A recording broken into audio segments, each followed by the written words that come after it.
शिवा शिवाभ्याम नमः। आज फिर हम आप सबके सामने एक दूसरे प्रश्न का समाधान करने के लिए उपस्थित हुए हैं। अब की बार जो प्रश्न आया है वो संपूर्णानंद से, जो वहाँ के आचार्य के छात्र हैं और सुधांशु तिवारी नाम है उनका। उन्होंने प्रश्न किया है कि गुरुदेव, आपने जो ब्राह्मण शब्द का समाधान आपने किया कि जैसे लोग कहा करते थे, जैसे श्री श्री है, रामदेव आदि ये सब कहा करते थे कि जो वेद पढ़ ले वो ब्राह्मण हो गया, तो आपने उसका खंडन किया।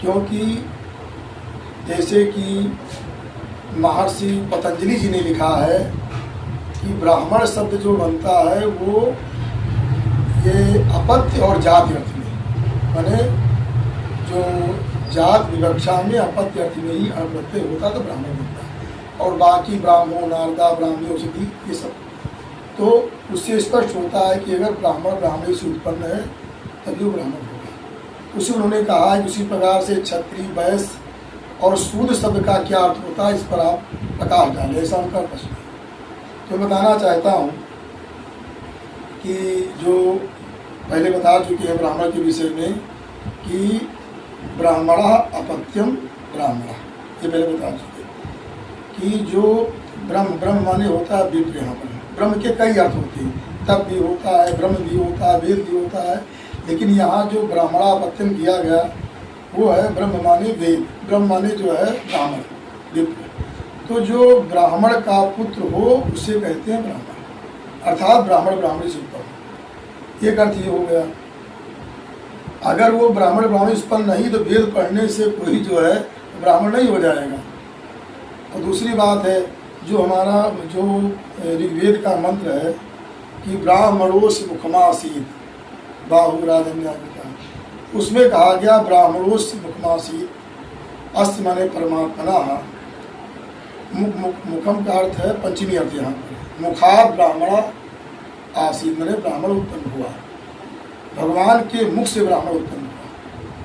तो इसका एक अर्थ ये भी होता है, तो ब्राह्मण जो भगवान का मुख है वही ब्राह्मण है, और उससे उत्पन्न होने के नाते इनको ब्राह्मण कहा गया, ब्राह्मणों से मुखमासीत। तो इसका अर्थ ये होता है कि अस्त माने परमात्मना, मुखम ब्राह्मणा माने मुखार ब्राह्मणों का पंचमी अर्थ होता है मुख से ब्राह्मण उत्पन्न। इस प्रकार से ब्राह्मण शब्द का होता है। लोग आजकल ये बहुत लोग खिलाते हैं जो वेद पढ़ा हो ब्राह्मण बन गया, ऐसे बोलो, इस प्रकार से समझना चाहिए। दूसरी बात है कि हम जो चर्चा आगे क्षत्रिय शब्द कैसे बनता है, तो क्षत्रिय शब्द बनता है कि क्षत्रस्य अपत्यम, क्षत्रस्य अपत्यम क्षत्रिय शब्द बनता है। क्षत्र का अर्थ होता है कि क्षतात नाशात त्रायते क्षत्रिय, क्षत्र माने नष्ट, नष्ट होने से, जो नष्ट होने से बचा ले उसे क्षत्रम कहते हैं। क्षतात नाशात त्रायते क्षत्रम, क्षत्र कहते जो समाज को नाश होने से बचावे, रक्षा करे, उसका नाम क्षत्र है। इस प्रकार से क्षत्र माने हो गया, तो उससे बनता है क्षत्रिय, घा प्रत्यय हो जाता है छत्राद घा, इस प्रत्यय से घा प्रत्यय होकर क्षत्रिय बन जाता है, घा को ई आदेश हो जाता है। लेकिन क्षत्रिय शब्द किस अर्थ में बनता है, तो वार्तिक है कि राज्यो जाता वेव, ये वार्तिक है कि जाति अर्थ में ही क्षत्रिय बनेगा, ये नहीं कि कोई रक्षा करे क्षत्रिय बन जाए। तो जो क्षत्राणी क्षत्रिय से उत्पन्न वही क्षत्रिय बनेगा। अगर वो मान लिया क्षत्रिय पिता है, माता वैश्य जात की हो गई, तब क्षत्रिय नहीं बनेगा, तब बनेगा क्या, छात्री बनेगा। अत ई सूत्र से जो ई प्रत्यय होकर के छात्री, लेकिन क्षत्रिय जाति अर्थ भी बनेगा। अब दूसरा अर्थ क्या है कि भगवान की जो भुजाएं हैं वही रक्षा करती हैं, उनको छत्र कहा गया। दूसरे अर्थ में छत्र वही है, वही क्षत्रिय भगवान की भुजाएं हैं, और उससे जो उत्पन्न हुए वो क्षत्रिय हुए। बाहु राजन्याकृता, बाहु माने दोनों बाहु, राजन्याकृता, और कृता माने निष्पादिता। भगवान ने जो है, यहाँ पंचमी अर्थ है, भगवान ने अपनी बाहुओं से, दोनों बाहुओं से किसको उत्पन्न किया, निष्पादिता क्षत्रिय, क्षत्रिय को उत्पन्न कर दिया। उनका कार्य था अब ब्राह्मण को इसलिए उत्पन्न किया मुख से कि अपनी वाणी के द्वारा, वेद विद्या के द्वारा यज्ञ करावें, यज्ञ करा करके और उसके द्वारा सबका सारे पूरे समाज का हित करे। और क्षत्रिय को भुजाओं से उत्पन्न किया इस तरह समाज की ओर रक्षा करे, उनको भी उत्पन्न कर दिया। तो इस प्रकार से क्षत्रिय शब्द भी जातिवाचक है। और तीसरा जो मैं चर्चा करना चाहता हूँ कि वैश्य, वैश्य के विषय में कहा गया है कि विशति सर्वम अस्मिन इति विट, क्योंकि भगवान का जो नाभि स्थान है उसी में सब कुछ समाहित हो जाता है, सब कुछ नाभि में, हाँ, तो आज समाहित हो जाता है। नाभि तो उरूप लक्षित नाभि, वो नाभि है लेकिन उरूप लक्षित, जो उरु शब्द जो प्रयोग किया गया है कि तो उसमें उरु मतलब नाभि, तो जो सबके जो सब समाहित हो जाता है इसके अंदर, उसे कहते हैं विट। विट माने वैश्य, वैश्य सारा धर्म का संग्रह करते हैं, इसलिए विट कहा गया, वैश्य को कहा गया क्योंकि वो भगवान की नाभि भगवान की वही मानो विट है, वही सबको संग्रह करती है, सब कुछ अपने अंदर, इसलिए विट भगवान की नाभि होती है। ब्राह्मणोस्मुखमा सिद्धाहु राजन्ना के था उरु तदस्य दुखिस्सा, उरु से उरु उपलक्षित मरे वो नाभि लिया जाएगा। तो नाभि से भगवान ने वैश्य को उत्पन्न किया, तो वैश्य अपना काम करे, धन के द्वारा अपना समाज की रक्षा करे, समाज का पालन करे, तो ये विट बनता है। विशद सर्वम अस्मिन विट, जो प्रलय स्थान जो रूप लक्षित होता है वही नाभि माना गया है। और तो विषोपत्यम वैश्य, विष का जो अपत्य हो वैश्य हो गया, मैंने एक जो अर्थ होता है कि सवर्णेभ्या सवर्णासु जायन्ते ही सजाते हैं, अगर उसी वर्ण की स्त्री हो, उसी वर्ण का पुरुष हो तभी सवर्ण बालक पैदा होता है। तो जो है जो वैश्य जो है माता हो, वैश्य कुल की, कुल का पिता हो तभी वो वैश्य उत्पन्न होता है। ये वैश्य शब्द की उसमें भी ये जातिवाचक है। इस प्रकार से ये और स्पष्ट होता है। अगली बात जो है शूद्र शब्द की बात आती है कि शूद्र शब्द कैसे बना। तो शूद्र शब्द के विषय में अलग अलग जो है, आजकल तो शूद्र शब्द लोग खराब मानते हैं और दलित को बड़ा अच्छा मानेंगे, अति पिछड़ा बहुत अच्छा मानेंगे। अरे कम से अति पिछड़ा सुनने में और दलित शब्द को ये बहुत, लेकिन उसको आजकल परंपरा में वो लोग बहुत अच्छा मानेंगे, हमको बहुत अच्छा दलित कहा गया। ये समझे दलित शब्द कितना है और अति पिछड़ा बहुत अच्छा लगता है उनको, लेकिन वह और शूद्र कह दो तो बहुत, लेकिन शूद्र का वास्तविक अर्थ यहाँ पर जो ये आचार्य शिभूति ने किया है, और तो अलग अलग लोगों ने अर्थ किया है, लेकिन हमको जो सबसे अच्छा अर्थ जो लगता है आचार्य शिभूति का, उन्होंने इससे किया है कि विसरण कत्यो साधनेश जो जो है साधनार्थक धातु जो है सदली साधनार्थक धातु, सदली धातु है सद, तो सद धातु से साधनार्थक, उसी धातु से उसके कई अर्थ होते, विसरण गत्यो साधन, उसी धातु से उन्होंने जो है बनाया है।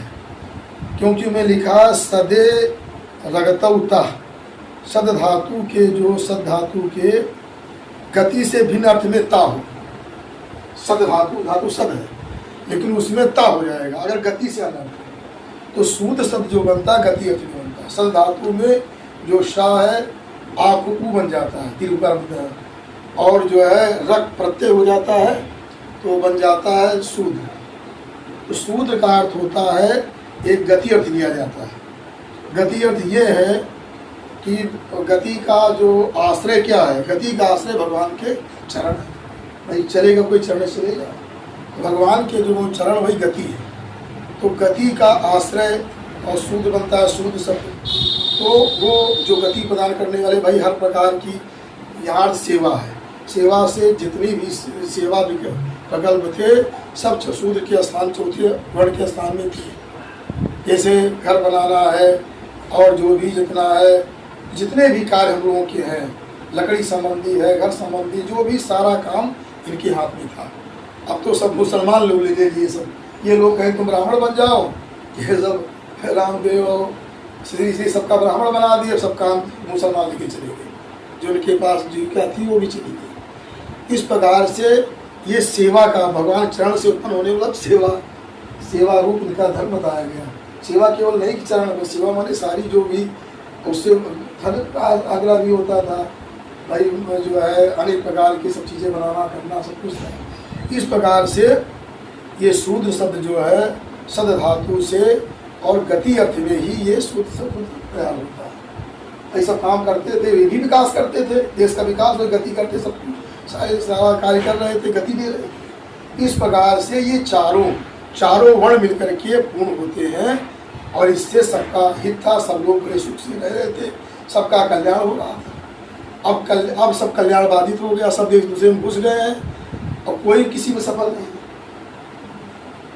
और ये जो है ये ईश्वर ने जो ये किया है, ईश्वर ने जो लिखा है चातुर्वर्ण्यम मया सिस्टम गुण कर्म विभागशा, इसमें भी लोग गुण कर्म विभागशा कर लोग उल्टा अर्थ करते हैं कि भगवान ने सबको उत्पन्न कर दिया कि अपने गुण कर्म जो करेगा हो जाती है, ऐसा अर्थ करते हैं। अब वो अनपढ़ गंवार लोग ऐसा अर्थ करते हैं, क्योंकि अब भाई चातुर्वर्ण मया सिस्टम करता, वो विभाग शब्द करता हो नहीं सकता है, क्योंकि कर्ता शब्द तो वो मया है, भगवान खुद कहते हैं, और चातुर्वर्ण्यम कर्म है, और कारक अर्थ में ही वो सस प्रत्यय होता है।